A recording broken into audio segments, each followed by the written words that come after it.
Olá, meu nome é Ney Herman. Está começando mais uma edição do programa Opinião aqui na TV Vila Velha, cada vez mais a TV que a nossa gente vê. Hoje nós vamos falar sobre conceitos de literatura. Comigo no estúdio da TV Vila Velha está o professor da Universidade Estadual de Ponta Grossa, com pós-doutorado na área, Miguel Sanches Neto, que também é um dos escritores mais reconhecidos do país. Professor, muito obrigado pela sua presença hoje aqui. Eu que agradeço o convite para falar sobre literatura, que é uma coisa necessária, inclusive, para difundir a literatura. Obrigado novamente pela presença e obrigado a você que está em casa nos acompanhando. Fique conosco, a conversa vai ser interessante.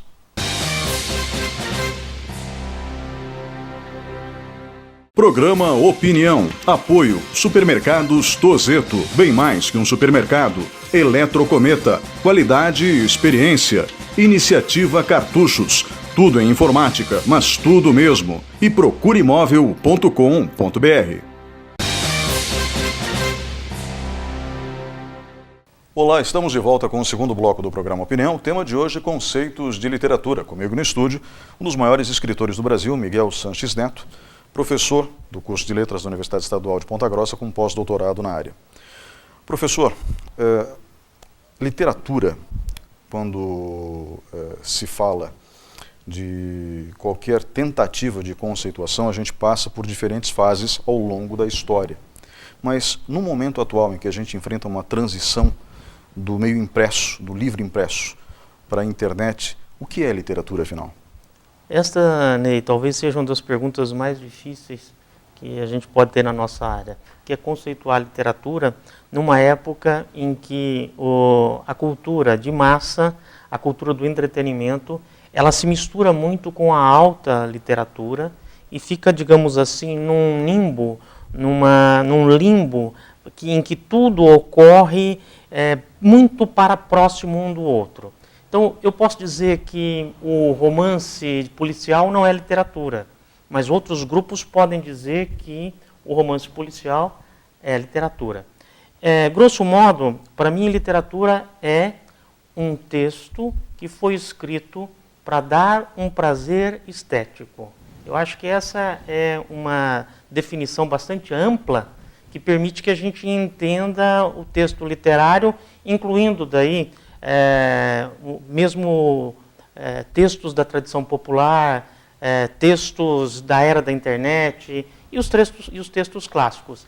Qual é a intenção desse texto? A intenção desse texto é transmitir para você um prazer através da linguagem.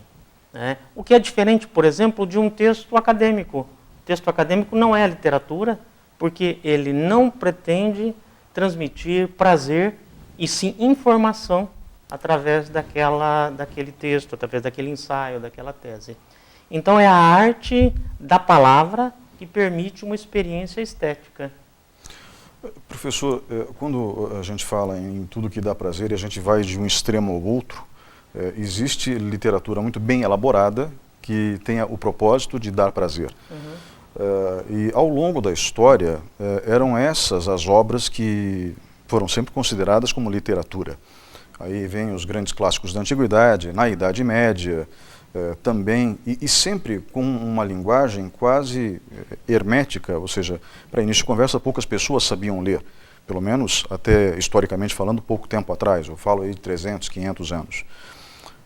Ou seja, depois que Gutenberg inventou os tipos móveis, tudo ficou mais fácil. Mas antes disso, as grandes bibliotecas, segundo historiadores, tinham 20, 30 livros, porque todos eram feitos à mão. Copiados. E aí vem a tradição dos monges copistas em relação às Bíblias.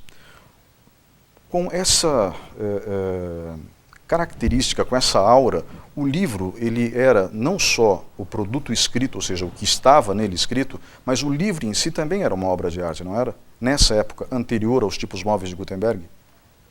Nessa época era com as iluminuras, não havia só o texto, havia inclusive as ilustrações que davam esse caráter único ao livro, né? Cada livro era único, porque Exato. O copista poderia inclusive acrescentar coisas, alterar, selecionar. Havia todo um culto dessa ideia de que aquele texto era feito por poucos e para poucos. Na Idade Média, inclusive, nos mosteiros, as leituras tinham que ser feitas em voz alta, porque havia uma censura muito grande do que você devia ler, o que você não podia ler, o que você podia ler. Com a era Gutenberg, há uma popularização, a primeira grande popularização do material impresso, e surgem clássicos, que eram livros muito populares na época, como, por exemplo, Dom Quixote, de Cervantes.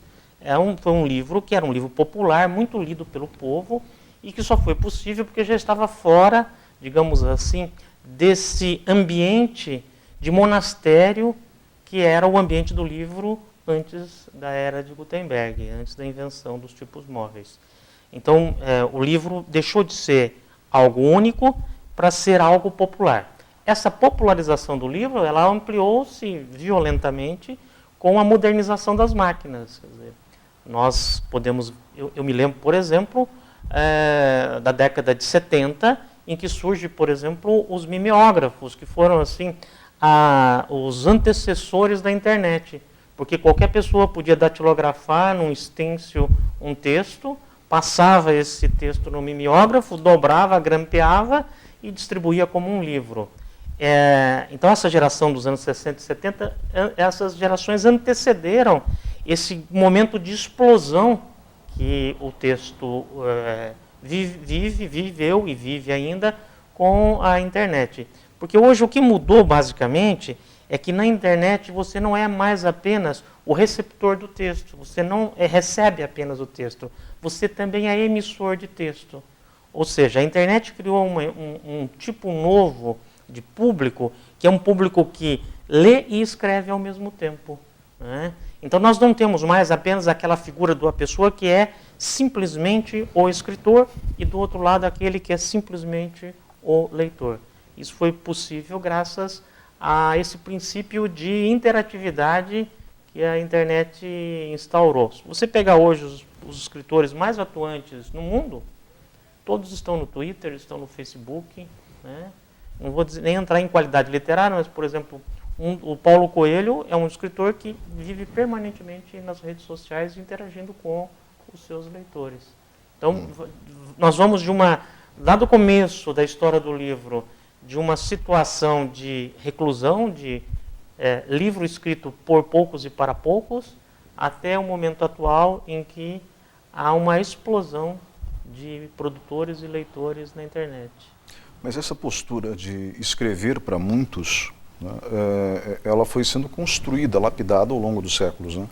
Porque eu me lembro que quando eu tinha 15 anos eu passei por uma experiência, eu não sei se traumática ou libertadora. Eu li um livro traduzido para o português arcaico, O Elogio da Loucura, de Desidério Erasmo.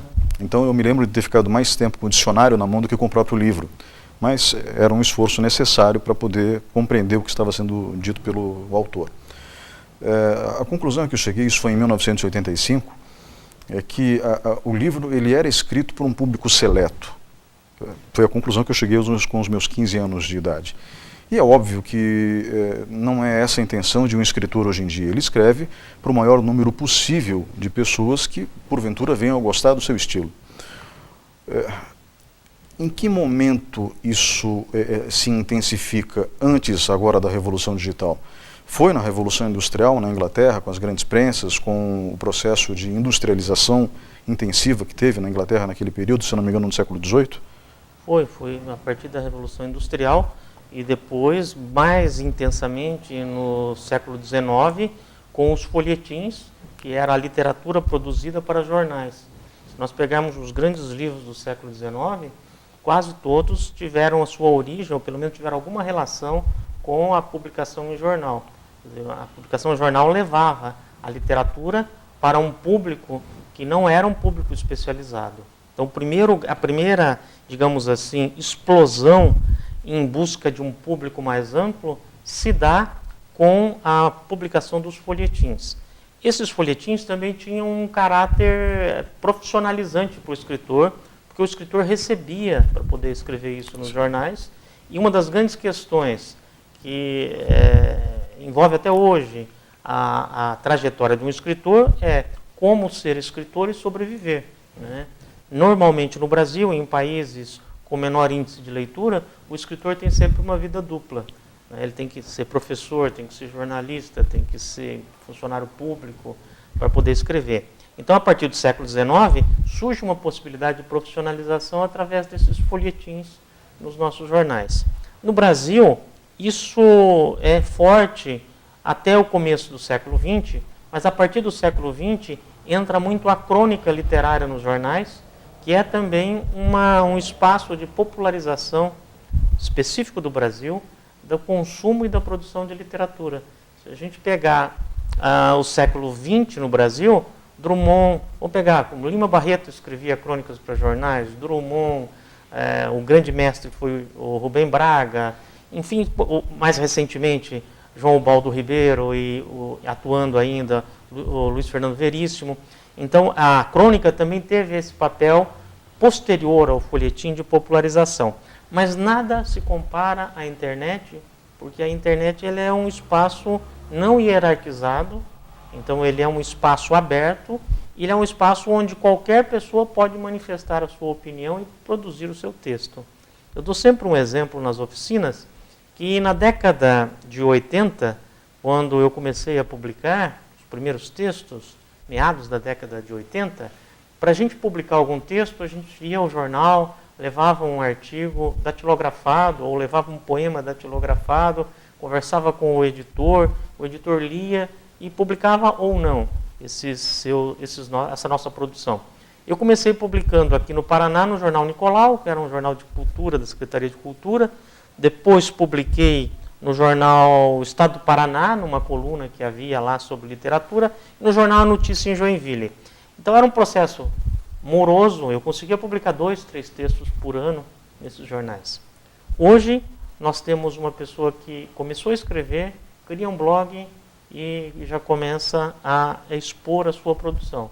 Houve uma aceleração muito grande da exposição daquilo que a gente produz. Isso tem um caráter positivo, porque populariza o acesso aos meios de divulgação do texto. Tem um caráter negativo, porque também coloca em circulação textos muito fracos que ainda não amadureceram, né? Todo escritor tem como regra negar os primeiros livros, né? Porque a gente sabe que nos primeiros livros nós estávamos ainda muito imaturos. Professor, eu me lembro de ter lido algo sobre Pablo Neruda e ele, uma entrevista, se eu não me engano, mas isso na época da faculdade, e ele contando como ele se preparava para escrever, tudo que ele lia para escrever. Não era algo simples, ou seja, não era um fruto de uma inspiração divina, sentava e pronto, né? Era um exercício principalmente de consumo literário para poder produzir literatura. E lógico, também vinha a sensibilidade natural de Pablo Neruda, no caso das poesias. Mas o senhor acabou de falar de qualidade, e a gente está falando de internet, nós estamos nessa era. Um pouco antes de falecer, Humberto Eco deu uma entrevista para a Rede Globo e ele disse para a jornalista que o entrevistou que o Facebook deu voz aos idiotas. Talvez ele tenha sido um pouco agressivo, né? Mas fato é que, infelizmente, nas redes sociais nós vemos com muita frequência coisas que são lamentáveis, tanto textos quanto posturas em vídeo, algumas defendendo regimes ditatoriais, a agressão contra animais, contra a mulher, enfim, o que é lamentável, né? O senhor acha que Humberto Eco, em certa dose, tem razão, quando o senhor fala da qualidade fraca de textos, e que essas pessoas que hoje se julgam escritores, muitos deles, deveriam pensar um pouco mais como Pablo Neruda? Olha, Ney, eu tenho uma distinção que eu faço que eu acho que responde um pouco o teu questionamento. Eu sempre me pergunto quem é escritor? Quem é o escritor e quem é de fato o escritor? Escritor não é aquele que publica livros, porque tem muita gente que publica livros e não é escritor. Tem muita gente que contrata pessoas para escrever os livros que ele assina. Tem pessoas que apenas jogam no papel determinadas ideias que são convencionais e isso não lhe dá o status de escritor. Escritor, para mim, é quem leu muita literatura e só depois escreveu. Essa é a distinção que eu sempre faço. A parte mais interessante de um escritor não são os livros que ele escreveu, mas são os livros que estão na sua biblioteca. Essa é a parte constitutiva da obra que virá depois, né? Não existe escritor sem essas horas de leitura que são necessárias para a escrita. Eu também comparo sempre com o aviador. O piloto de avião, para ele poder ter autorização para voar, para ter o seu brevet, ele é obrigado a ter uma quantidade X de horas de voo antes de ter essa autorização. O escritor, ele precisa ter também essas horas de leitura. Então, o escritor é quem leu muito e depois escreveu. Quem apenas escreveu, ele não é escritor ainda. Ele pode ser até autor do livro, mas escritor ele não é, porque lhe falta esse contato com a produção que o antecede. Nelson Rodrigues, que era um grande frasista, perguntaram uma vez para ele qual o conselho que ele dava aos jovens escritores. E ele, com aquela sua voz, disse: envelheçam, meus filhos, envelheçam. Esse envelhecer não é só ficar velho, mas é realmente se dedicar à leitura e à escrita antes de arriscar. Então, essa é a distinção. Do ponto de vista da opinião do Umberto Eco, realmente, hoje, com as redes sociais, nós temos uma quantidade de opiniões que é muito maior e muitas vezes agressiva, realmente idiotas. Mas eu não sou contra isso. Eu não vejo isso como algo negativo, porque ela está expressando o que é a nossa sociedade. Num certo sentido, quando uma pessoa coloca uma opinião vamos supor, uma opinião bizarra, ou uma opinião agressiva, ou uma opinião desrespeitosa, ela está cumprindo um papel também na área da comunicação, que é nos dizer, a nossa sociedade ela é constituída por pessoas que têm tais e tais opiniões, e, portanto, ainda cabe um papel de trabalho, um papel didático, de alertar que aquelas opiniões são terríveis, né? O caso da defesa da ditadura militar. Ninguém pode defender ditadura nenhuma. Pois é. Primeiro, muito menos uma ditadura que comprovadamente matou pessoas, né? Então, um princípio humanístico não permite que nós façamos o elogio de assassinos. Isso ocorre nas redes sociais, mas infelizmente esse é um alerta para que a nossa sociedade, para que a gente veja que a nossa sociedade ainda não está plenamente consciente do que é ser um ser humano. E como que se amadurece, ou como que um escritor envelhece? Então, fazendo a citação a Nelson Rodrigues. Só através da leitura ou do exercício da escrita também, observando aquilo que ele escreve, mas observando o que os outros escrevem, ou seja, como um escritor é construído à medida que o tempo passa? Ele é construído principalmente e aí eu vou usar uma definição do Raul Pompeia, um grande escritor brasileiro do final do século XIX, escreveu o Ateneu. O envelhecimento vem principalmente das desilusões que a gente sofre ao longo da vida. Essas desilusões é que nos formam, que formam o nosso caráter, que formam o nosso olhar como ser humano primeiro, né? Tem uma frase famosa do Ateneu que ele diz: a vida é esta enfiada de desilusões que nos ultrajam. Essa enfiada de desilusões é que vai dando para o escritor uma percepção do que constitui a condição humana. Então essa eu acho que é a principal marca. Quando somos jovens, nós ainda temos muitas ilusões, mas a vida ela é pródiga em permitir que a gente, aos poucos, né, perca essas desilusões. Depois, as leituras dos grandes autores.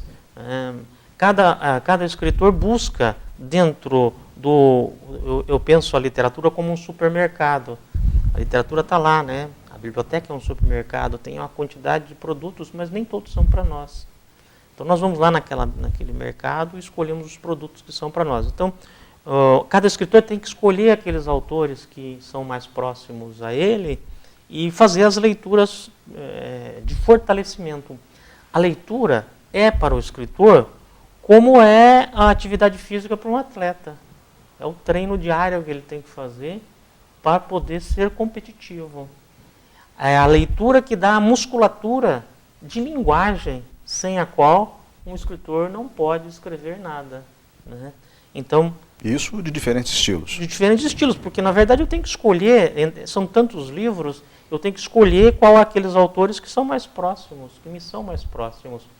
Eu me formei leitor sem nenhuma orientação. Eu venho de família de agricultores, morava numa cidade muito pequena, Piabiru, tem 13 mil habitantes hoje, já teve 25 mil habitantes na minha infância, e não havia nenhuma orientação de leituras, não chegavam jornais impressos, e a televisão na época da ditadura não era propriamente um instrumento de formação literária, né? Eu comecei a ler alguns escritores, e um deles foi Lima Barreto, que me tocaram profundamente. A partir daquela leitura do Lima Barreto, eu fui procurando os autores de quem Lima Barreto gostava, ou os escritores que gostavam de Lima Barreto. E fui criando uma espécie de corrente em torno daqueles escritores, criando o que eu poderia chamar de uma família intelectual, que era a minha família intelectual. Nessa família entram alguns escritores e não entram outros. Alguns, por exemplo. Por exemplo, já dei esse nome Lima Barreto, que é para mim um dos grandes escritores brasileiros de todos os tempos. Na mesma sequência, Graciliano Ramos, que foi outra leitura extremamente importante para mim, e depois fazendo mais ou menos na ordem, na sequência a descoberta dos russos, Tolstói principalmente, Hemingway na literatura norte-americana, também foi uma grande descoberta para mim, e a partir daí, a partir desses autores, eu fui ampliando as minhas leituras, né? Eu leio 2 a 3 livros por semana, eu quase não vejo televisão, não saio, não tenho vida social, durmo sempre com 1 ou 2 livros, tem vezes até 3 livros ao lado da cama, no criado, prevendo uma insônia, né? Enfim, quer dizer, a leitura ela é a atividade principal do escritor, a escrita ela é secundária. É como se fosse uma consequência das observações feitas e das reflexões que vão se tendo ao longo da vida. Você vai lendo, vai observando, vai adquirindo essa musculatura de linguagem e chega um momento em que você percebe que você tem alguma coisa a dizer sobre um determinado assunto. Isso é outra coisa que em oficinas literárias a gente sempre fala para os alunos de oficinas literárias, que é um modelo norte-americano que está sendo popularizado no Brasil, que é os jovens escritores frequentarem esses cursos, né, práticos de escrita. A primeira, digamos assim, regra número 1 para uma pessoa antes dela escrever: o que você tem a dizer sobre esse tema? Se você não tem nada a dizer, não escreva, né? E isso é uma pergunta difícil, porque é você que tem que fazer para você mesmo e você tem que dar a resposta, né? O que eu tenho a dizer sobre esse tema? Porque se for para repetir o que já foi dito, melhor gastar o seu tempo lendo o que já foi escrito, né? Então, o básico é ter uma musculatura de linguagem, ter o que dizer e ter uma visão que não é ingênua da sociedade, né? Que essa visão que não é ingênua da sociedade só vem com essas desilusões ao longo da vida. Professor, obrigado pela participação nesse bloco. Nós vamos agora para um breve intervalo e voltamos em instantes.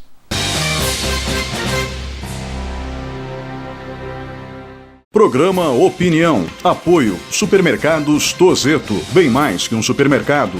Eletrocometa. Qualidade e experiência. Iniciativa Cartuchos. Tudo em informática, mas tudo mesmo. E procureimóvel.com.br.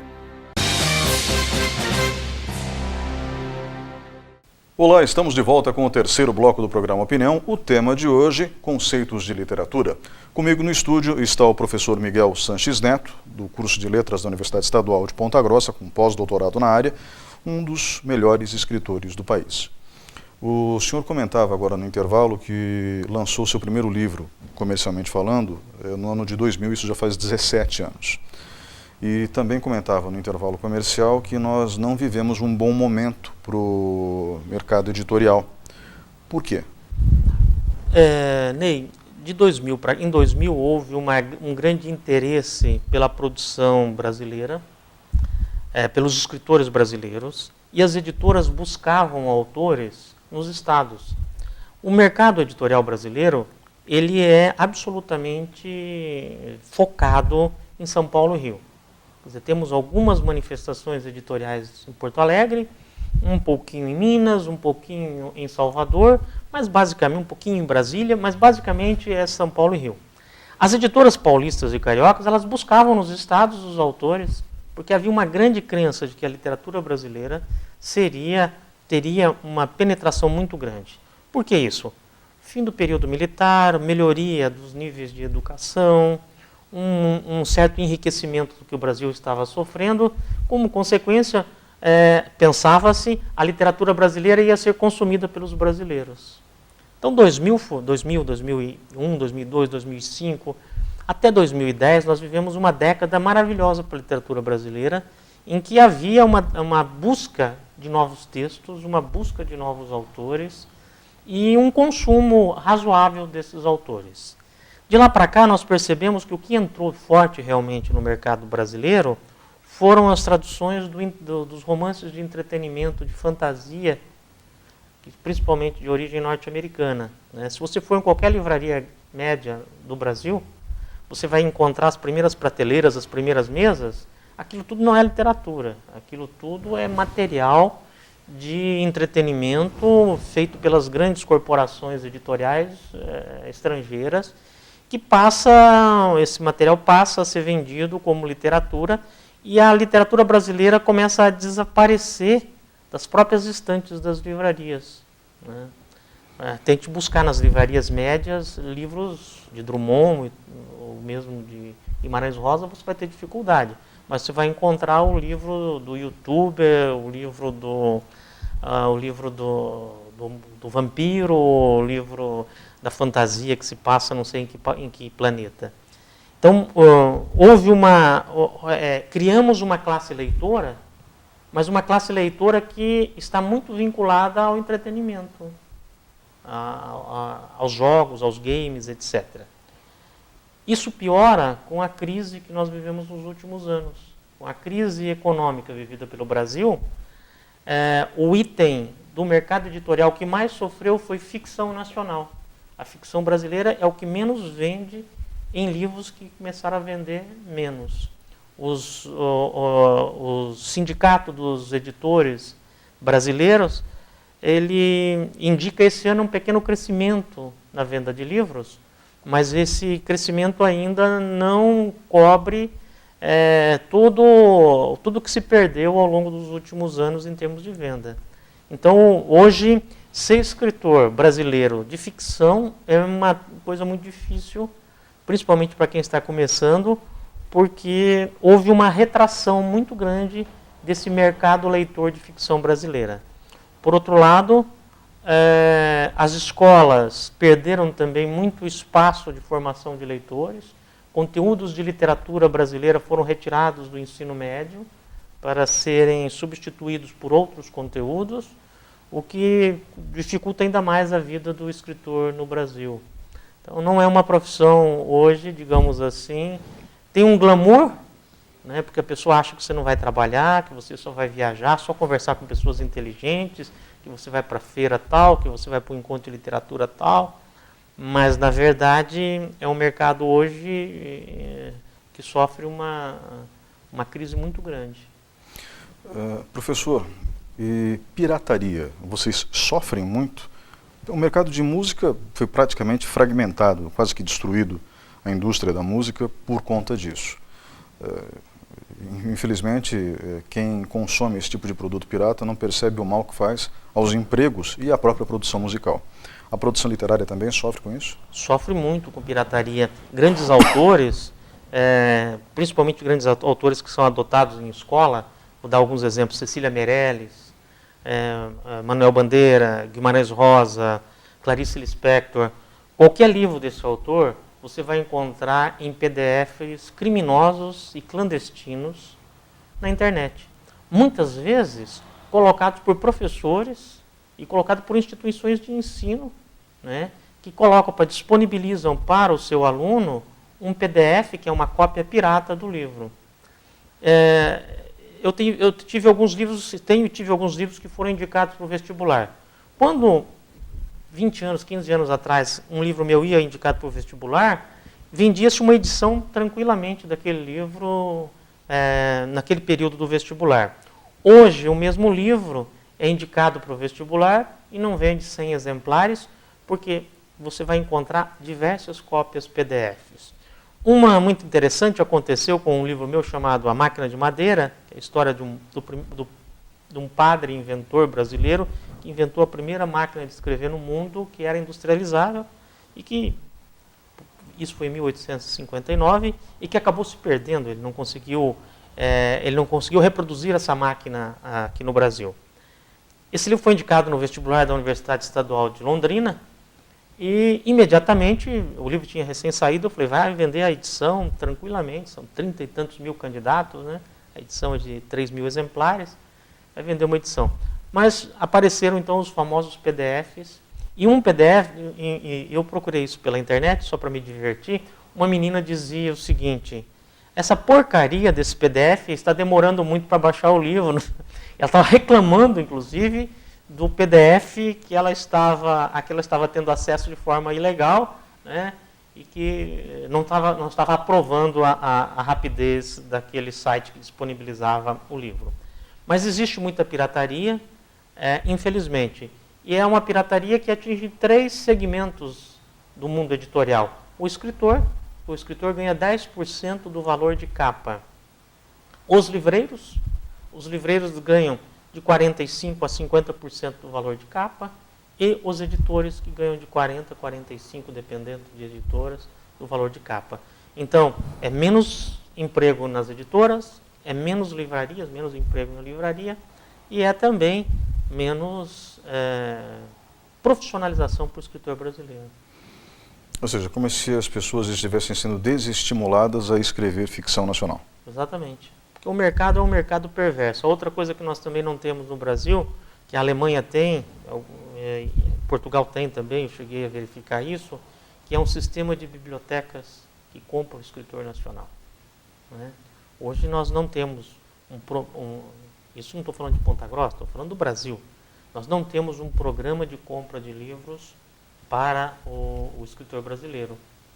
Então, se você, um amigo meu, eu não fui traduzido, nenhum livro meu foi traduzido na Alemanha. Alguns contos foram traduzidos na Alemanha, mas um livro inteiro meu não. Mas um amigo meu que publicou um livro recentemente lá, só as bibliotecas municipais da Alemanha compraram o livro dele. Praticamente esgotaram a edição do livro dele. E ele é brasileiro, mineiro, aliás. Quer dizer, não tem nenhum vínculo com a Alemanha. Mas existe um programa de compras nas bibliotecas. No Brasil isso não existe. Existia, até alguns anos atrás, um grande programa de compra do governo federal, que comprava livros para as escolas de ensino médio no Brasil. Esse programa foi importantíssimo para a literatura brasileira. Eu mesmo tive vários livros comprados.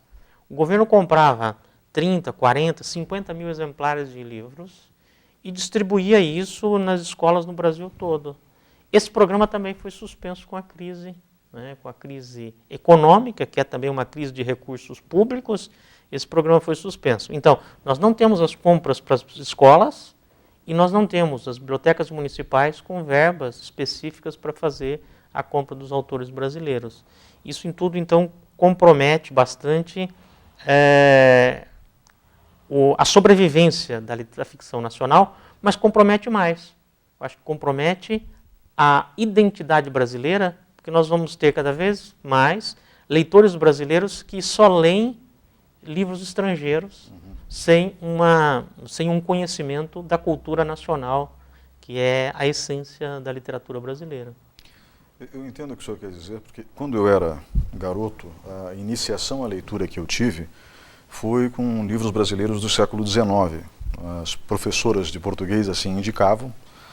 E então eu passei por Machado de Assis, passei por Lima Barreto, passei por o Ateneu, né, do Raul Pompeia. E passei também por outros grandes autores brasileiros, todos eles do século XIX, e passei por alguns autores brasileiros do século XX, obviamente, né, entre eles Jorge Amado. Então eu fui manter contato com a cultura baiana, em boa parte dela pelo menos, através dos livros de Jorge Amado. Através de Jorge Amado eu conheci Zélia Gattai, que é uma excelente contadora de histórias. Né? E eu percebo como Jorge Amado, por exemplo, é importante para a formação da identidade cultural brasileira, mas assim como outros autores também são, aqui no Sul, Érico Veríssimo, por exemplo. Claro. Né? E temos diversos outros nomes que vão formar essa identidade nacional, como o senhor diz.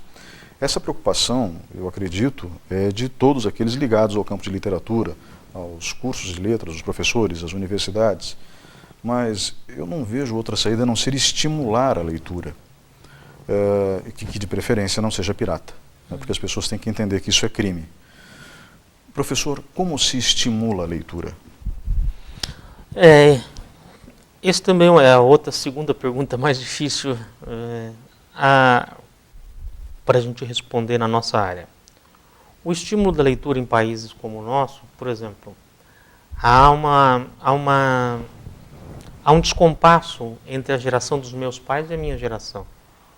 Por quê? Porque eu venho de uma família de agricultores com pouca escolaridade, que não liam. Então eu dependia quase que exclusivamente da escola, dos professores de língua portuguesa, da biblioteca, onde eu fiz a minha formação de forma autodidata, escolhendo os livros que eu queria ler, e posteriormente dos meios de comunicação. Essa é a realidade ainda em muitas famílias que não são leitoras, né? E que, portanto, a leitura não vem como um hábito familiar. Minha mulher é designer de interiores e trabalha com... Então, nós temos revistas de decoração de vários lugares e tal. Você olha uma revista de decoração nos Estados Unidos, uma revista de decoração da Europa, sempre tem a biblioteca. Só recentemente a gente começou a ver nas revistas de decoração brasileira um espaço chamado biblioteca. Porque mesmo as famílias de alta renda, que têm uma formação universitária, que têm renda para ter um espaço destinado ao livro, não liam. Né? Agora começa a ter, até nas revistas de decoração, um estímulo. Por exemplo, uma revista de decoração que coloque uma biblioteca é um elemento formador de leitores, porque está dando um estímulo para mais gente que a vida plena numa casa pressupõe a leitura. Né? Então a formação de leitor, ela envolve todos os agentes da sociedade. Ela envolve o poder público, que muitas vezes tenta fazer o seu papel. Não podemos dizer que ele é totalmente indiferente a isso. Envolve as escolas, os pedagogos, os professores. Há um equívoco que acha que somente o professor de literatura e de língua portuguesa é que deve formar leitores. Não, são todos os professores, o professor de educação física, o professor de matemática, o professor de química, o professor de arte. Todo mundo tem essa obrigação com a leitura, porque ela é transdisciplinar, ela não pertence a uma disciplina apenas. Mas é também papel da sociedade criar esse estímulo. Né? Eu sempre gosto de ir na academia fazer minhas atividades físicas, eu levo o livro, porque as pessoas estão me vendo ler, ou de repente uma outra pessoa que não lê, fala, não, de repente eu posso ler um livro também. Uhum. É papel dos meios de comunicação também estimular a leitura. Uma das coisas que funciona no Brasil é, em telenovelas, aparecer personagens lendo. Isso tem um poder, porque o Brasil é muito ligado à telenovela, eu acho que é o principal elemento do entretenimento da identidade nacional. Quer dizer, quando nós temos grandes autores de novela, que são escritores também. Era o caso de Dias Gomes. Né? Dias Gomes, mais recentemente o Valcir Carrasco, que tem livros publicados, tem centenas de livros publicados. Aguinaldo Silva, que é um escritor reconhecido na nossa área. Quer dizer, temos que romper essas barreiras dizendo que esse não é um tema para novela, mas colocar personagens lendo, colocar pessoas dentro de bibliotecas nas nossas telenovelas, mas é também principalmente um papel do escritor. O escritor, ele tem que... O principal responsável de tudo é o escritor, para formar os seus leitores.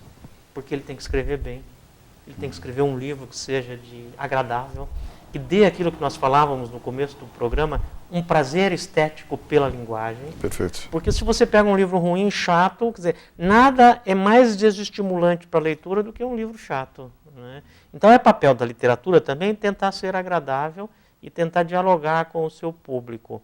O conjunto de tudo isso talvez nos dê alguma perspectiva de leitura. As feiras de livro, as festas literárias são fundamentais. Vivi isso nesse um ano em Portugal. Não tem um município, não tem uma vila que não tem uma festa do livro. Agora entra em Barcelona uma grande festa, que é um final de semana em que todo o comércio de Barcelona, todo o comércio, se você for no açougue, se você for na loja de roupa, se você for na lanchonete, todo o comércio tem livro para vender durante um período. E nesse período, o presente não é um ovo de Páscoa, o presente não é um celular. Todo mundo troca entre si um livro de presente. Então, esse envolvimento da comunidade é que vai dando esse perfil leitor para uma cidade. Barcelona é a cidade mais leitora da Europa. Barcelona é a cidade que mais lê. É a cidade do livro, é a capital do livro na Europa, porque tem essa tradição muito forte, né, com a leitura. Veja, é um estado dentro do estado espanhol, que fala uma língua própria, difícil, o catalão, né, e que tem todos os grandes livros do mundo traduzidos para o espanhol e para o catalão. Então, é uma sociedade... A Catalunha é realmente um país de leitores. Seria interessante que a iniciativa acontecesse aqui, nem que fosse em caráter experimental. Claro. Né? O senhor fala que o escritor ele tem um papel importante nisso, e principalmente escrevendo coisas que sejam bem feitas e atraentes. Quando eu era garoto, eu me lembro de uma série de livros, acho que era a série Vagalume. Vagalume foi famosíssimo. Pois é, e as obras eram divertidas, eram curtas, não eram longas demais, e eram títulos agradáveis. Né? Nada... Eu lembro de algumas, Um Cadáver Ouve Rádio, do Marcos Rey, O Escaravelho de Ouro. Foi uma coleção fantástica, que teve uma penetração muito grande no público jovem. Essa experiência, hoje, ela continua de outra forma, existem muitas coleções voltadas para públicos específicos, mas essa foi emblemática daqueles anos, né? Eu peguei o finalzinho dela também e li alguns dos títulos dessa coleção. O papel do escritor é escrever de forma que ele não aborreça o leitor, né? Um dos mandamentos do leitor é o seguinte: você pode e deve abandonar o livro a hora que você quiser. Isso eu acho que é um princípio fundamental do leitor. Estou lendo um livro, o livro é chato? Deixa para o canto, tem muito livro bom para ler.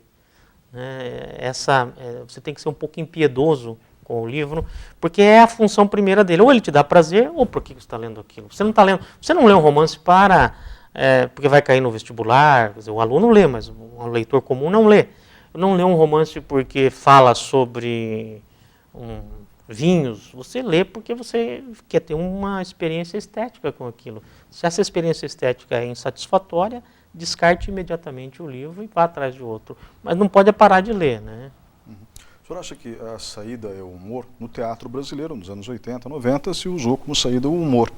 E o teatro teve um processo de reação, eu não sei como se encontra hoje.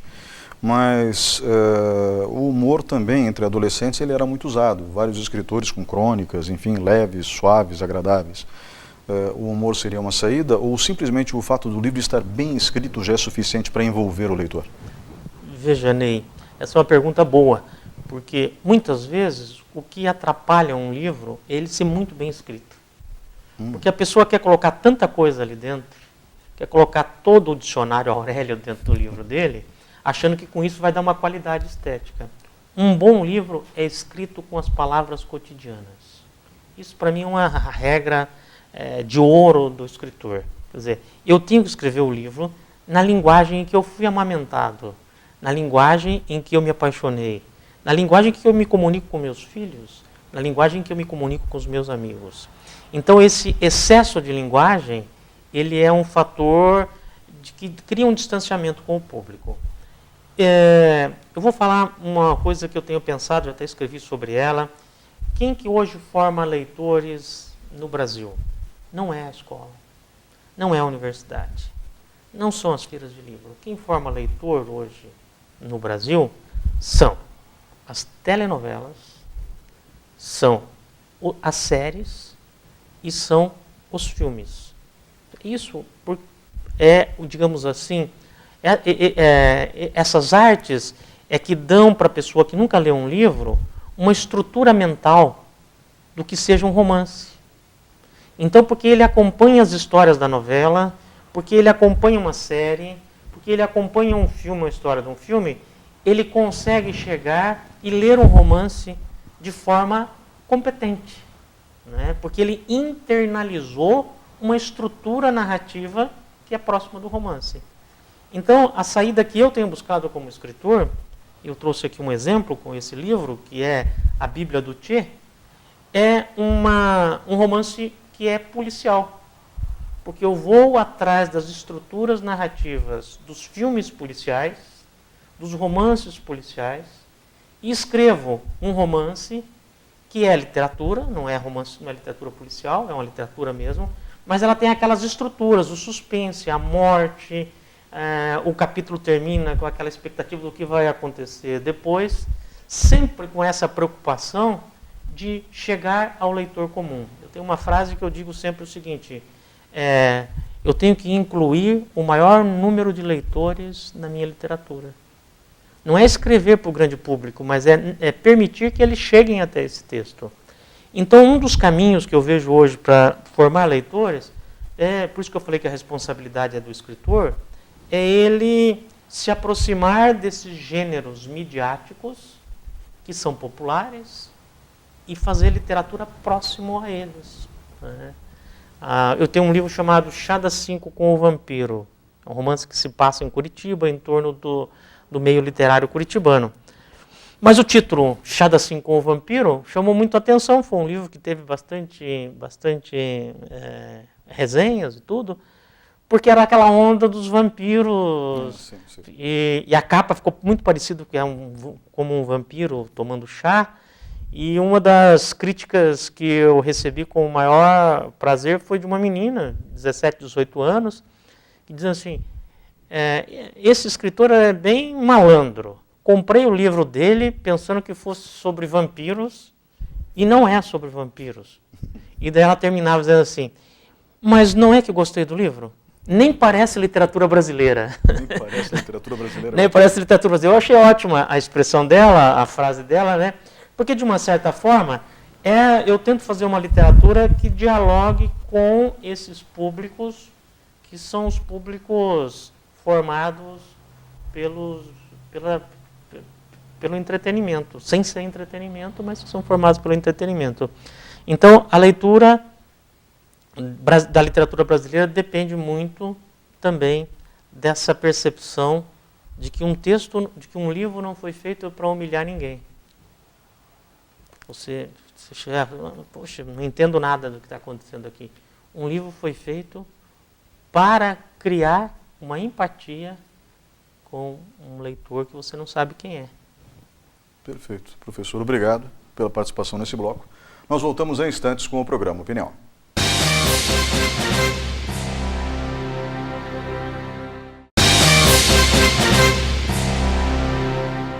Olá, estamos de volta com o quarto e último bloco do programa Opinião. O tema de hoje é conceitos de literatura. Comigo no estúdio, o professor Miguel Sanches Neto, professor do curso de Letras da Universidade Estadual de Ponta Grossa, com pós-doutorado na área e um dos maiores escritores do Brasil. Professor, muito obrigado pela sua presença hoje aqui. Eu, sinceramente, gostaria de entrevistá-lo em outras ocasiões sobre outros assuntos. Disse agora no intervalo, e falo questão de deixar isso registrado, o senhor é uma das pessoas mais lúcidas e coerentes que eu já conheci nesse meio. Oxalá outros tivessem o mesmo grau de lucidez em diferentes profissões, principalmente na esfera política, nós seríamos, como nação, muito mais felizes. Então, parabéns pelo conjunto da obra, antes de mais nada, e muito obrigado novamente pela sua presença. Que mensagem o senhor deixa ao público de casa em relação à literatura? Primeiro, eu que agradeço a oportunidade. Começamos falando sobre isso, né? Conversar sobre literatura é o principal adubo da própria leitura e da própria literatura. Quer dizer, se você não conversa sobre literatura, ela tende a morrer, né? Ela tende a desaparecer do meio social. Então é muito importante, nunca me recuso a ir em qualquer lugar para falar sobre literatura, sempre estou disposto. E foi um prazer estar aqui conversando com você, dialogando com o teu público. Eu acho que, em relação à literatura, a mensagem que eu sempre gosto, o que eu sempre gosto de dizer é que a literatura de ficção, ela é uma experiência única que nos coloca no lugar do outro. E quando você lê um texto, você não é mais você está dentro daquele outro universo e você vê o mundo com outros olhos. Isso é fundamental para que a gente não tenha preconceitos.